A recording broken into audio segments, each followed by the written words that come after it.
Hi and welcome to today's mini teaching, which is all about sprouting. Now, whether you've heard of sprouting or not, sprouting is a subject that definitely everyone getting into raw foods needs to know about, mainly for energy, vibrancy and protein issues. So today I'm going to show you how to sprout, taking it from the bare basics.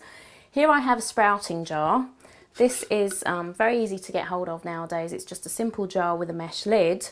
You can alternatively take a normal jam jar and use muslin or an old pair of tights around the top, so it doesn't have to be expensive.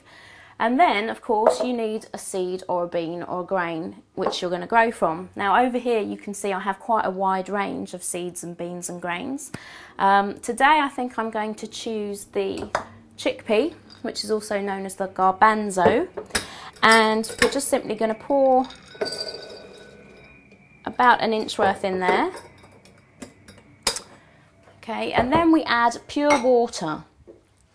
This is going to start the sprouting process, and you always add more water than you think you need, because essentially the bean is going to be taking the water up in order for it to release the enzyme inhibitors and allow it to sprout. So that is stage one. Now imagine this was night time, now I go to bed, I've left my beans sprouting or starting to grow in the water. Next morning, come downstairs and throw off the soak water. And likely there's going to be some kind of colouring in that water. Don't worry about that, that's just the bean releasing what it needs to release in order to grow. Then we're going to give it a quick rinse. You can rinse it in pure water again or tap water. It doesn't matter so much because these beans aren't going to be sitting in the water. That's the whole point. We're getting it well drained here, so I'm shaking well, as you can see. The classic error that people make is not to drain properly, which leads to rotting. So if you've ever had that happen to you, just know to really give it a good shake.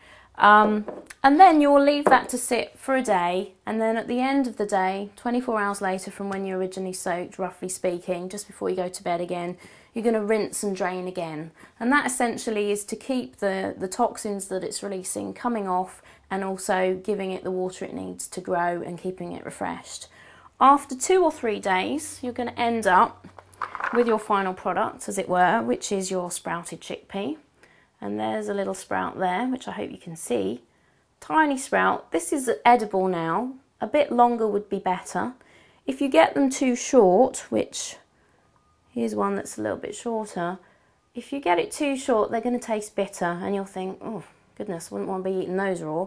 But the point is to get it at the stage where it's actually got a bit of life in it and is tasting good. Too long, it also gets bitter, so you're really going to have to find out for yourself which tastes good to you.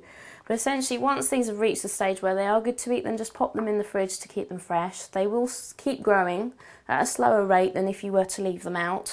If you left them out in the jar, they would grow quite rapidly and they'd only be good for a couple more days. But if you put them in the fridge, they'll be good for 5 days to a week potentially. So have fun with your sprouting, feel the energy, and feel proud of yourself, because growing your own, there's nothing quite like it.